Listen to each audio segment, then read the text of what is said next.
the funding from national funding, for European funding, etc. And all these institutions, they have the task to, to transfer their knowledge. So it's an open process. Fantastic. We've clarified it. Open source. I love it. May I invite as the next speaker? Thank you very much again for joining us here.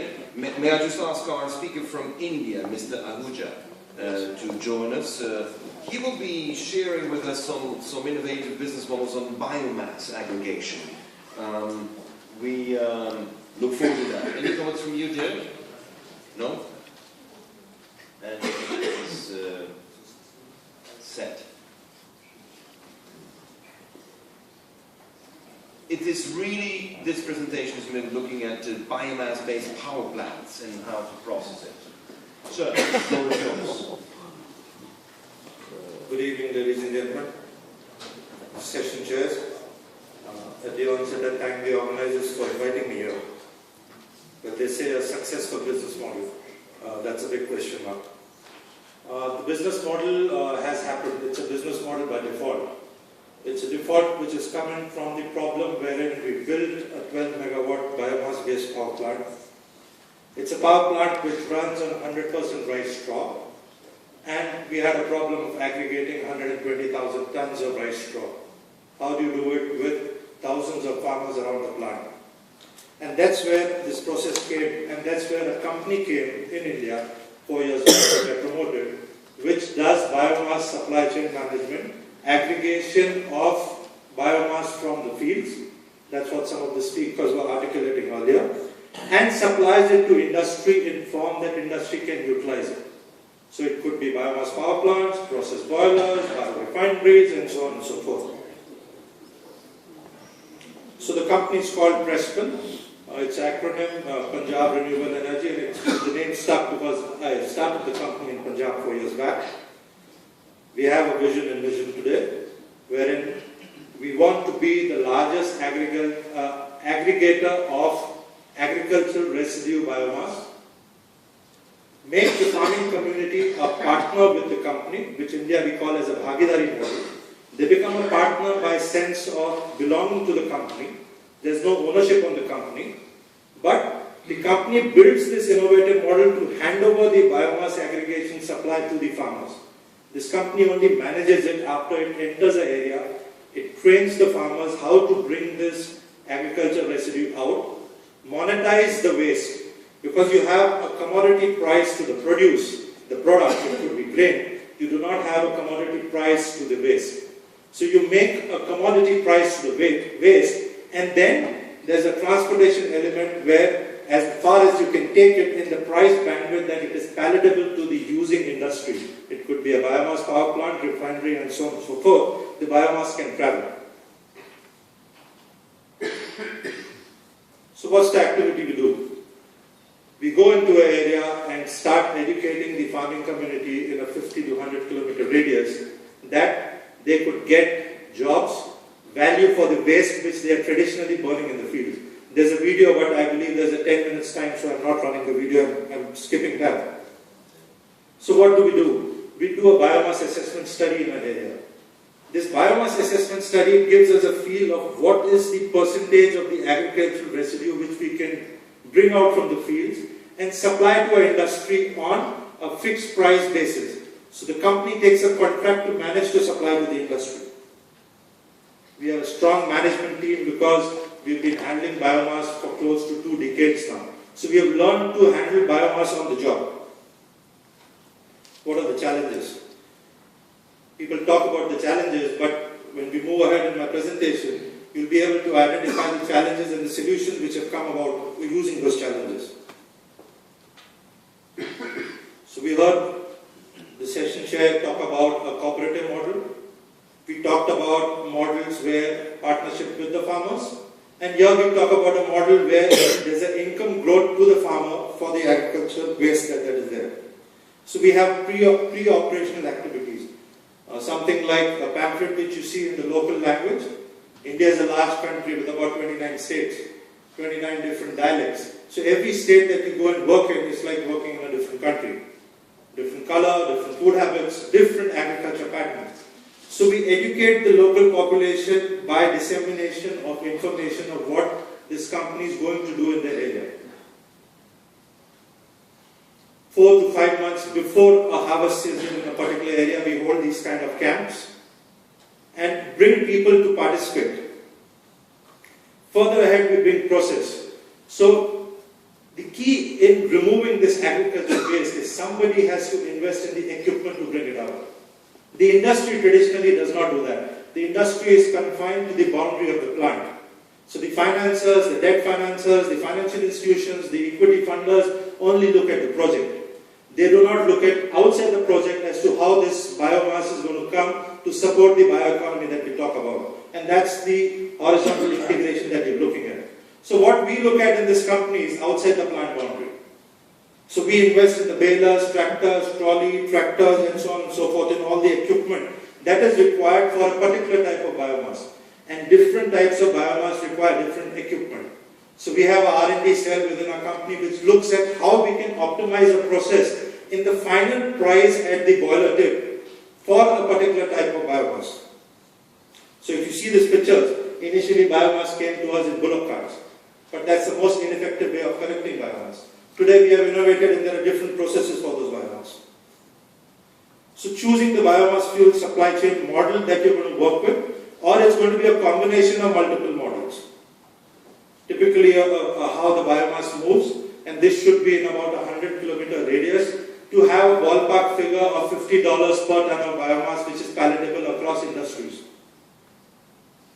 Specific to rice straw, we cut it in the fields. We have about 6 to 8 inches of rice straw available after it is harvested in a mechanical way. So you need to cut it, you need to rake it, you need to bale it, further bring it to a collection center or the plant, store it for a year of operation, and then feed it in a chopped manner into the boiler. So this entire value chain has a price associated to it. And ladies and gentlemen, the price of the biomass in this value chain is hardly 10%, or it's free, it's zero. So one has to understand that the price around the process needs to be optimized. The biomass is available for free most of the places globally because the farmer is not monetizing it today. So it's not as simple as in the first slide, it gets more complex. So how do you work on it? It gets more further complex. So this is exactly what happens. So this is what this company does. It manages the ecosystem in a 100-kilometer radius around a plant, around a project, to be able to get the agriculture waste, store it, and supply it to the project. There are certain advantages, and to this August gathering, the understanding would be clear.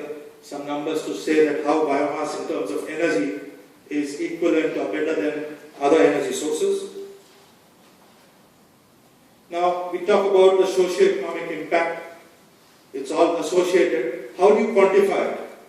What is the socio-economic impact? And this is something which happened because when we built this process and we were about a year and a half down in the company operating, we ran out of money. And that's when we said, let's see if we can find some financiers to support us in what we are doing. And I take pride in saying I do have a European private equity company which is invested in my company in India. So they started off in India, they found our model to be innovative, and they are partners in supporting us. So it creates jobs, skill development, additional revenue source of income, environmental benefits, awareness programs, financial inclusion, because when we operate in these rural areas, we pay all people through the banking system. So financial inclusion becomes automatic in the model. This is how we go to various villages, rural areas, and focus on this, how does it work? This is something specific to cotton stock. So when we do cotton stock, in India it's a large harvest period, it's about 180 days, where different types of cotton gets harvested. So what it does, the first is uprooting of the cotton stock from the fields. So I've taken a model wherein, now if you see this equipment, this is something which we have developed. So we chip the cotton stock in the field. Erstwhile model was when you saw cotton stock being uprooted and coming to a center to be chipped. So when we started off with a model where cotton stock was coming to me at about $80, finally at the boiler tip. And we have been able to, in the 3 years that we worked on cotton stock, bring it down to $30, delivered to the plant. So we've been able to put processes to bring the cost down, and the cost benefit has been transferred to the end user in terms of the industry. So when we give a machine, or when cotton stalk is uprooted from a 3-acre field, there are 10 people who work on this for a 180-day period. So labor moves. In third world countries, underdeveloped countries, labor moves, and we have 180 days into 10 people uprooting cotton stalk in a 100-kilometer radius. So that's about 1,800 man days which are created. 6 months in a year, people work on this. Then there's a process of shredding. So once they uproot the fields, we have this shredder which is given by the company to this group of laborers. So they don't invest in it. And there are 6 people who work on this shredder, shredding the cotton stalk which is uprooted in the fields and loaded into tractor trolleys as it shows in picture number 2. Then it gets transported to the plant and it gets transported in trucks, tractor trolleys, and so on and so forth. There are about 8 jobs. So to cut the story short, on an annualized basis, 1,421 jobs are created around the project using cotton stalk. And what's the money which goes back? So from the project, from the company, the money which goes back is, per capita is about $1,000 US. Similarly, for cotton, for cane crush, for paddy straw, you have about 740 jobs on an annualized basis which are created, and this is captured over each baler which is put into the system. An annual income of about US $2,635, $2,635. So this is what goes back, and this is audited by independent auditors from our books of what we pay back through the banking channel. We also further value add by manufacturing briquettes, low end, so that we can transport it to a larger distance. Some large number of clients that we have. So concluding, the principle of facing challenges for developers investing in bio-based economy projects, biomass projects, is to handle the feedstock management, and that's where a company like us optimizes the process and delivers biomass to such companies. Thank you.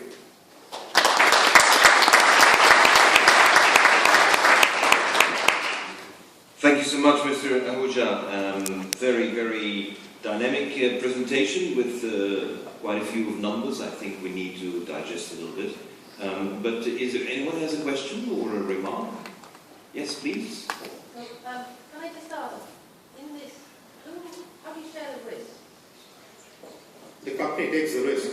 So the risk is with Prescal as a company to deliver the quantity, quality of biomass to the project.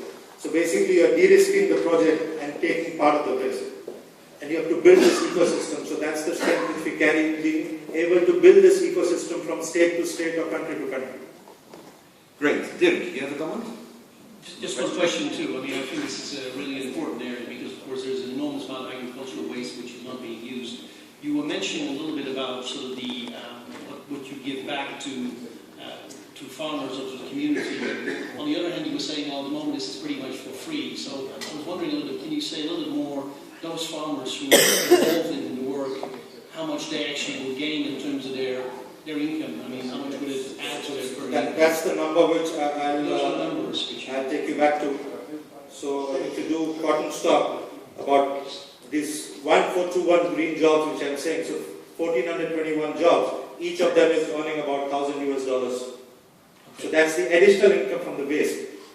Besides this, the equipment which is used. So year 1, year 2, there have been instances where the company has provided equipment, but when you want to increase scale, when I need to invest in more equipment, the farmers say, now you don't invest, we'll invest in it. So the component of the amortized cost which we build on the equipment now gets paid to the farmer. So we have a different model where the equipment is given by the company, the farmer gets paid X. Where the farmer invests in the equipment, it is X plus. So whatever is that cost which the company was getting now goes to the farmer. So in this entire process, the company is only a pass-through to what is being paid by the project to the farming community. The only discussion between a company and a project is the commercial margin which the company is going to take. Otherwise, everything else is paid for. It's an open book concept. That's the sustainability part, where it's a process where after we set it up, we kind of move out. We only manage the financial management of the process. May I ask a very direct question? Sure. If the farmer earns 1,000, how much do you earn? 200. 200. Yeah, my margin is between 12 to 20%, depending on the volumes and the risks that I have to take.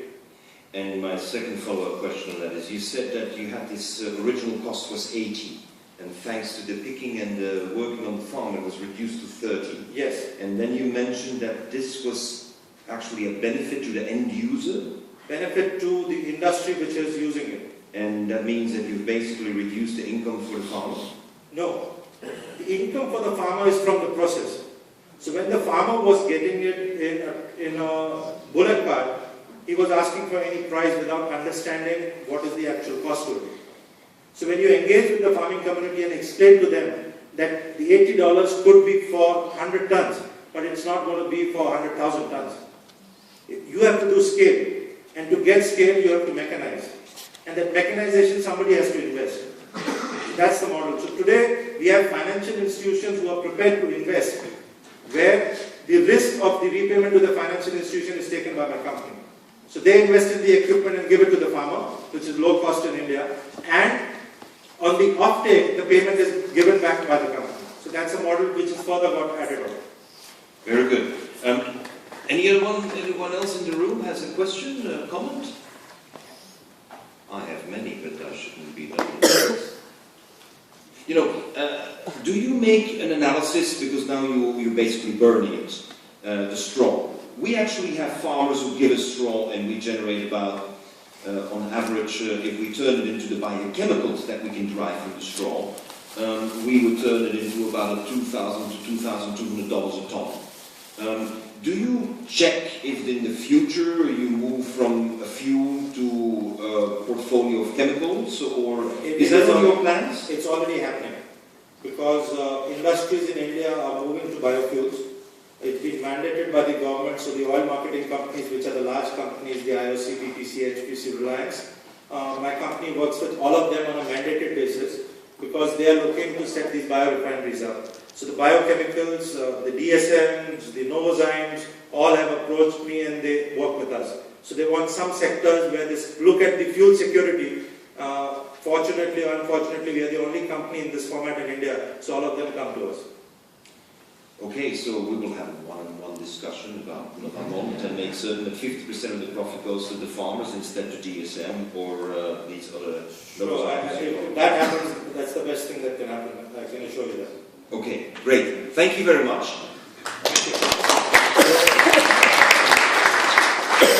Now, is there a Mr. Springer in the room? No? He didn't jump in, huh? Very good. That means that he did not appear. Mr. Yu, would you from the Sinchu Green Industry Association? I had the privilege of meeting you, Governor, a little while ago, and I appreciate that you're going to actually focus on the cleaning up of the ocean. And you know, this is one of the big issues we're facing, is this plastic soup that is bothering us. Thank you.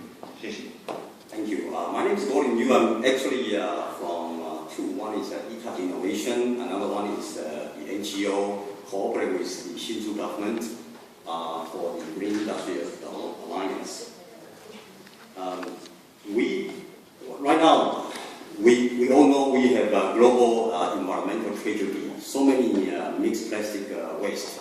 Okay, especially the Great Pacific Garbage Patches. Huge number, and we believe this type of a huge number of garbage, we can really use it compared with really grow the plant to do the biofuel. This is a better approach. Okay. So plastic waste eventually coming back to us, and today we also encourage recycle, but unfortunately some of the majority of the waste still goes to incineration and some landfill. Especially the mixed plastic. Some of the plastic composite together, then there's no way to do recycling, only incineration.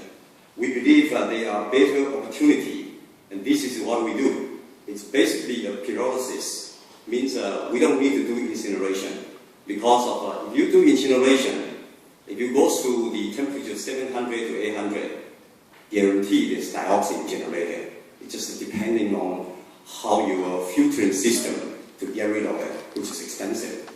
In our process, less than 400 degrees, so it's impossible to have dioxin. And this is a very low emission, close to zero emission. Why? Because of, from the waste come to the pyrolysis system, there are only three material comes out. One is fuel. Majority we optimize for diesel oil. And then the second is 10 to 15% carbon black, which can also make it a lot of material. And another one is 5 to 10% syngas, which we recycle everything for our production. So we recycle all the gas that we can do. So it's basically a low energy required for this.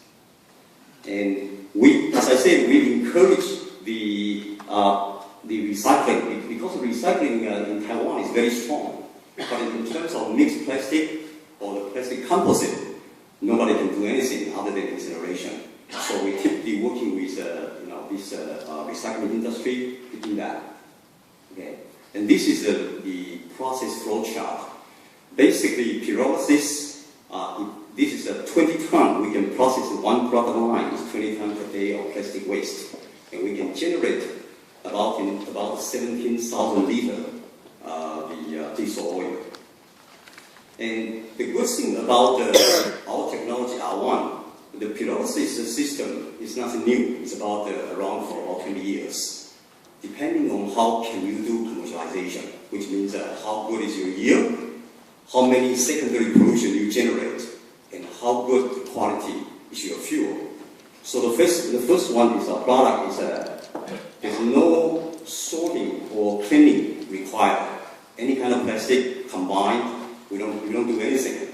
Otherwise, if you clean it using water, you create a secondary pollution. So we don't do anything, just put all the things together. Another thing is continual process, which means we can do 24 hours a day. And typically, this increase the productivity at least 400% compared with other technologies. And the third one is combustion efficiency. So we have a 10% to 50% higher combustion efficiency in terms of thermal value compared with a leading oil diesel producer in the world. And the last one is it's very high quality fuel. We are talking about our CTEN number is close to 60, and sulfur content is 10 ppm.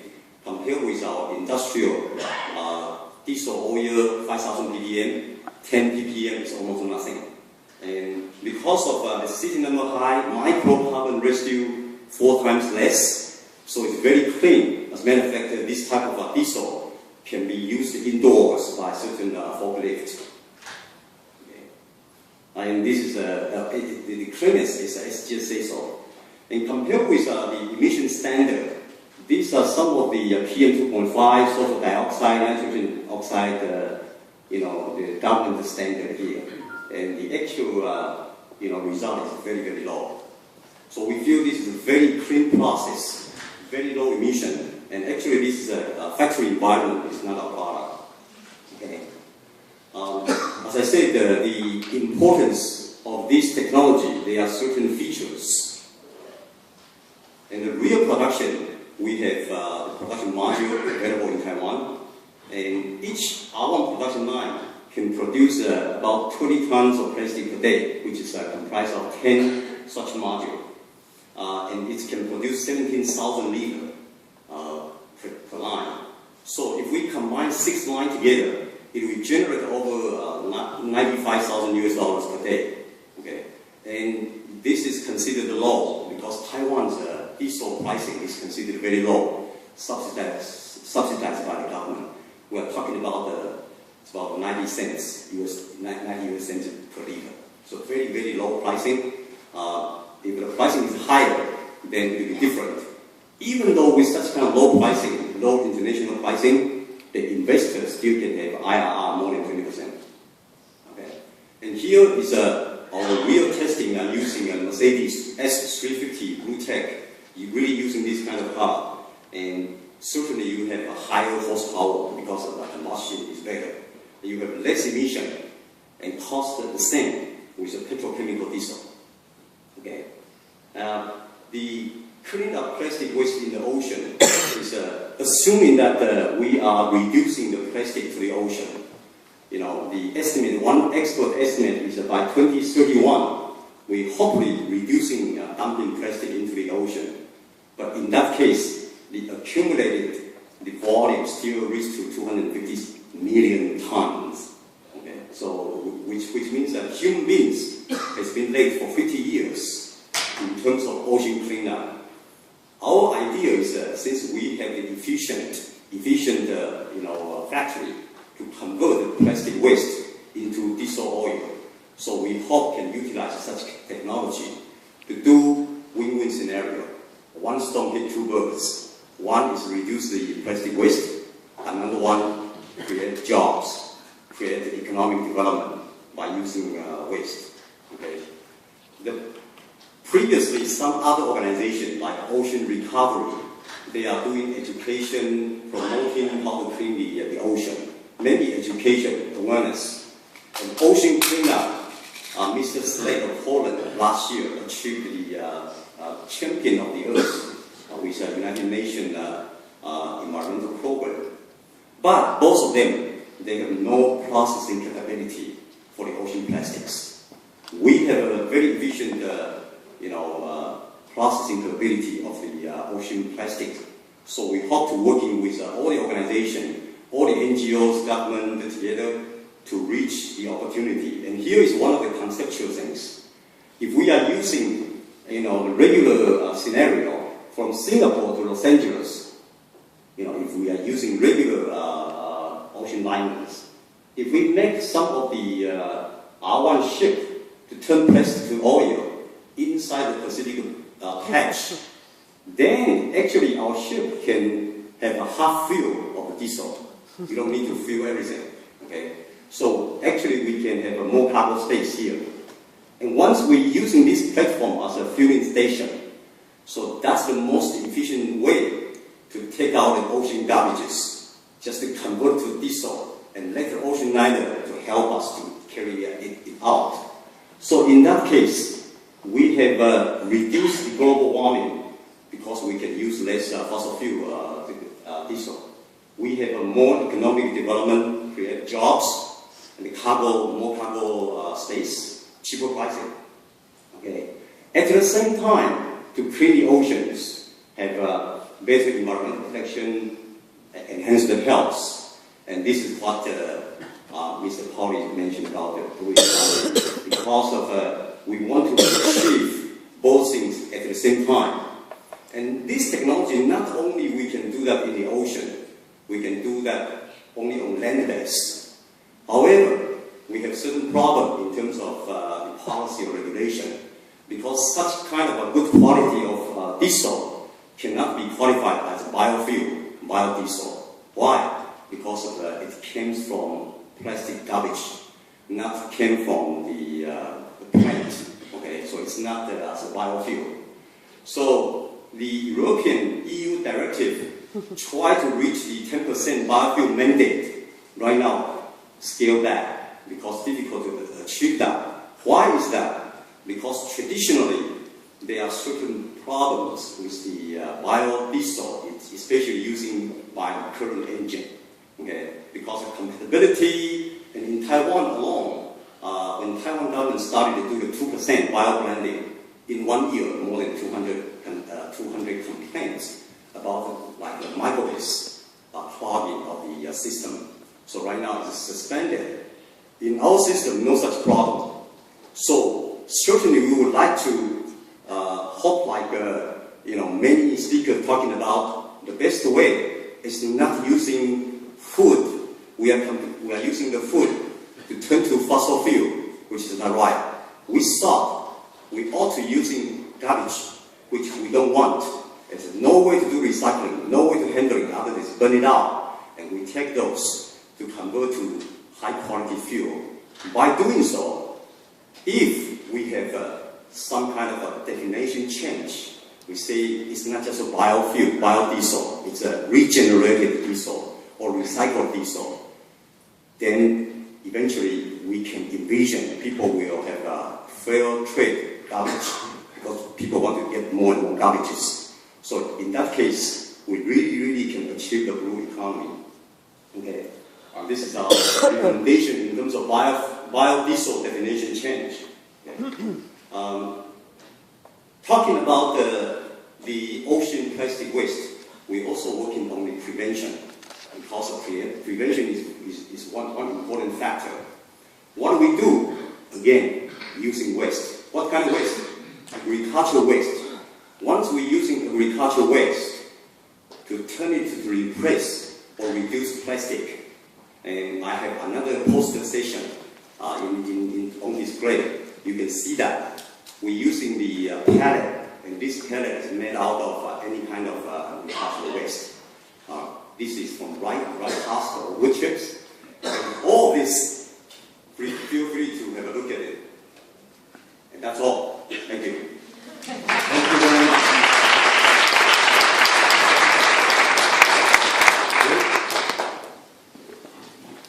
Well, perhaps, I mean, I was first a little bit struggling with the fact that you were mentioning the oceans, because what you're really doing at the moment is, of course, you're trying to turn existing plastics into fuels. But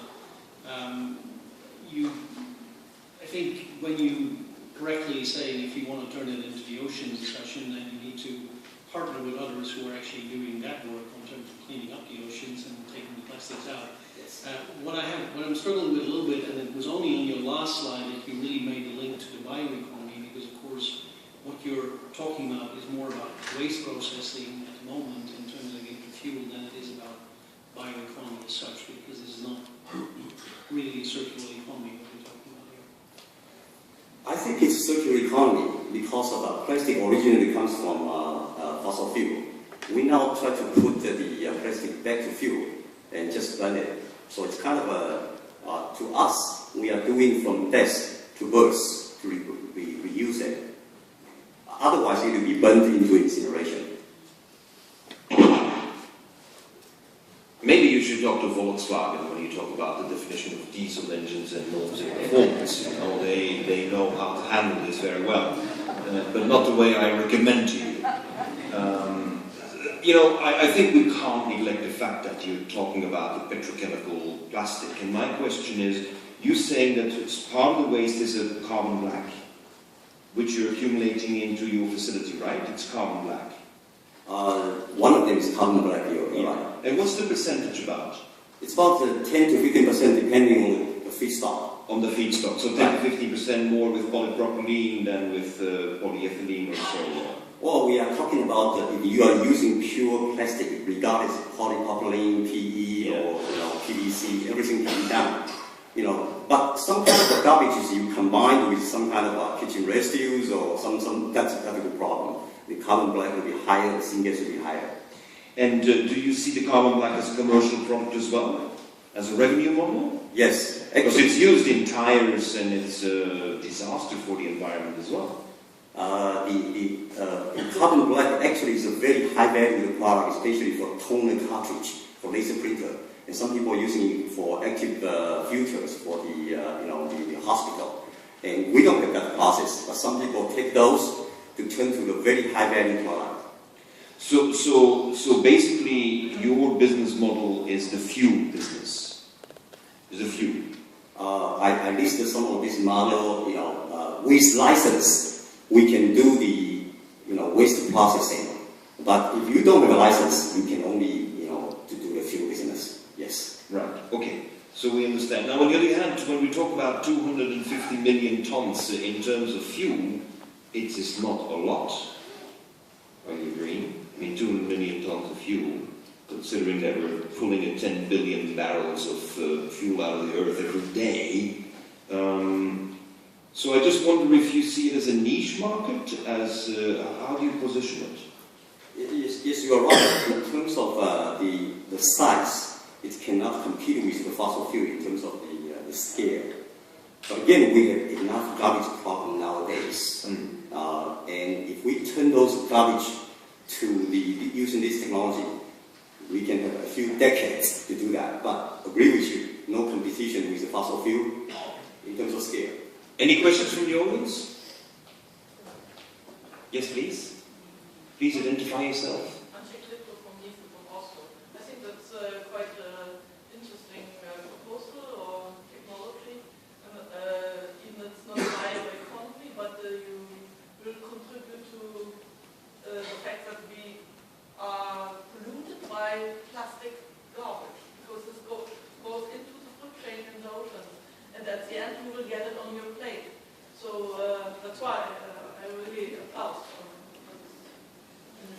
Thank you. Thank you very much.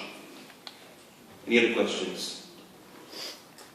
You know, I'm just asking, how much does it weigh? What's the, because you put it on the ship, right? In your graphic. How much does it weigh? How much is the tonnage? How much cubic meters? This is huge. We are considering to put on a container base. Container. Right. So it can be possible just put a 40-foot container, and you know the vessel can contain a lot of module of this container 40-foot. Okay, so you have a modular process in a container, and according to the space in the ship, you can put in more of those. Exactly. Okay, thank you very much. Ladies and gentlemen, thank you. We come to our last contributor, and of course, Mrs. Schulze-Zeden, very welcome. Yes, we have the papers and the brochures already. She will talk to us about blue bioeconomy. So here we have the blue and the bio. We appreciate that, and it's of course also related to the marine environment. So, ladies and gentlemen, please welcome. It's coming. There it is. Are you happy? Yeah. Good. So, yeah, thank you very much. Being the last speaker, that's always a bit hard after such a long day. But I hope that you know, it will be exciting enough for you to stay in this room before we are going off for this nice evening ceremony. It may be easier to remember me as the yet another Angela in this room. And in fact, I would have had a lot of questions to the speaker before, but I thought, well, I don't want to eat up my own speaking time, so perhaps we will also take it on a bilateral basis. The Submariner Network has just recently, actually on last Friday, there was a project approved, which is also run by the Submariner Network on marine litter in the Baltic Sea region, so I think that we have something to discuss here. So, I will move to the Baltic Sea region and actually the blue bioeconomy, and I will talk about innovative approaches to the sustainable use of marine resources. The Submariner Network is actually not a project. It's really an ongoing initiative. It's a network which has been created by a so-called triple helix of members. It's organized as a European Economic Interest grouping, and what may be interesting also is that in terms of this triple helix, that it's not only about collaboration of research institutions, but it's also including Ministry of Economy, as well as Ministries of Environment, as well as actually business associations and business parks. And it's in fact really a Baltic Sea cooperation. So as you can see here, it's led by the ministry in Schleswig-Holstein in collaboration with the Swedish Agency for Marine and Water Management and the Maritime Institute in Poland. It's very much Baltic, it's not only Scandinavian, meaning that we have a lot of the Baltic states and Poland, as well as, by the way, also Russia included in our network. We are an open network, so please feel free also still to join our network. Some of you may have heard that in the Baltic Sea region there is a so-called macro-regional strategy, and we are the blue part, the blue bioeconomy part in this macro-regional strategy. So we in fact have the policy level immediately included in our sort of network work. How has it all started off? Actually also with a blue economy book. We started off making an assessment, what is actually the potential of the blue bioeconomy in the Baltic Sea region, and you can see sort of the areas we were covering. We were looking into those fields which are still very much research driven, have not sort of yet sort of product development stage, and what could be the potential, and are they really also sustainable? So we looked into those fields where we felt immediately that they will be sort of, you know, give a positive environmental effect.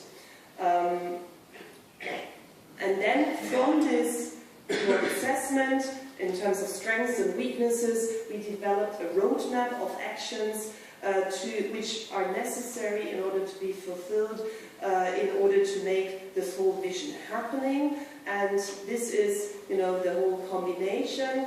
And as you can easily see, it's not one single project. The point was that's why it needed an initiative, that you need research projects, you need transnational projects, you need, however, also local initiatives. So we are actually also working with really very local sea base and those initiatives, citizen initiatives at sort of, you know, at a Swedish bay on Gotland, in Lithuania, etc. So we cover the whole chain, and we are sort of then taking a very strategic approach on which kind of topic to cover with which kind of partner in order to reach this vision 2030. This morning we have heard 2030 apparently in this Delphi study. Some of them were sort of, you know, doubtful whether in 2030 we would reach, you know, all these visions. Well, we are quite confident that in 2030, the Baltic Sea region at least should be a bio-based innovation showcase, and that via the blue bioeconomy you can also improve human well-being, and that they can really, marine resources be part of a sustainable energy and biomass portfolio, and while also maintaining the Baltic Sea region's natural capital. So here you see the members of the Submariner Network, but as I said, it's an open approach. And how we do it, it's really that on a very strategic level, we reach out through different project developments. It's now called here projects, but please don't have always this EU in mind. It's very much also local initiatives, regional initiatives, taking on board national initiatives. We have heard about all these wonderful funds. In fact, the main EU funding is going into national ERDF funding, and what we are sort of, you know, now making use of is sort of that we sort of take this EMFF, the ERDF, and that we actually also show, look, 15% of this funding can go into sort of transnational cooperation. And here you can sort of see some of the initiatives we have initiated. What I want to, and here from this slide, because we are here today, I would like to highlight a few initiatives we are currently taking on board, and especially in terms of the business models and innovation networks. So what we are at the moment starting off is the so-called Baltic Blue Biotechnology Alliance. Many of you will know this, that there is this great opportunity in terms of the blue biotechnology, sort of solving global challenges, so that it would end up in biofuels, electricity, food, enzymes, that it would have new medicine, new food, but that it would also help, you know, alleviating oil spills, etc. But in fact, in reality, in the blue biotechnology part, that, you know, when you come to the business side of it, that at the moment it's not big business yet. So why is this? Where are these, you know, there are these great opportunities, that this business sector as such is still in infancy. And I talked to Natalie, I know her quite well, and in fact that's also the reason there's no so-called blue value chain so far in the BRE we have heard so far, because the industry says, well, there is not a critical mass yet. So that's what we want to deal with. And so the Blue Biotechnology Alliance is about bringing transnational cooperation in the Baltic in order to create the critical mass of research infrastructure as well as resources, and to bring them together with enterprises in order to really create transnational value chains with the SMEs as well as the research institutions. And what we are dealing with is actually also very much the legal and the financial problems in creating such kind of transnational collaboration. Because the research institutes themselves, they very often, a Danish or a German institute, they have problems to then sort of allow an enterprise from Latvia or Lithuania or from Sweden to make use of their infrastructure because it's national research funding. So to get over these kind of problems and to sort of really be able to create these value chains, the IPR questions we have heard today. So to work on this. And rather than sort of doing this top-down, what we are doing is that we are working with the SMEs, we have them integrated into this initiative, and that we are sort of asking them, do you need this, what do you need really as a service offer? What do you need in terms of a database? Would you actually make use of a database of bioresources? If not, then okay, we will create a database. So the partners are really the Blue Biotech Research Institutes, EOMAR, ETH, University of Gothenburg, etc. The business parks, but as well as private companies. And we will actually upscale this initiative also to Europe. So in fact here, we don't create an alliance, but in fact a Smart Blue Europe network of those regions which are strong in blue biotechnology. And we have heard also a lot about smart specialization today. If you ask in detail, many do not really know what smart specialization is all about. Is it a new label simply for still sort of simply regional strategies, etc.? So here we are actually initiating, or we have a project where we are bringing together these regions which all have these blue biotechnology clusters, and that we sort of make them collaboration on smart specialization.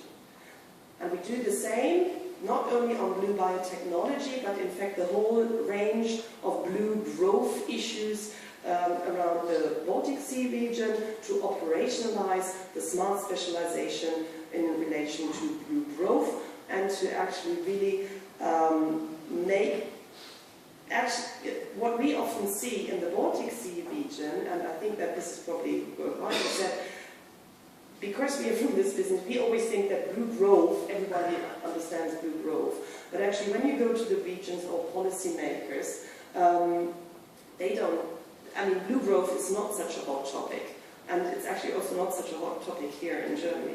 So in fact, to make it visible, what is blue growth, to get indicators, when you have a NACE code,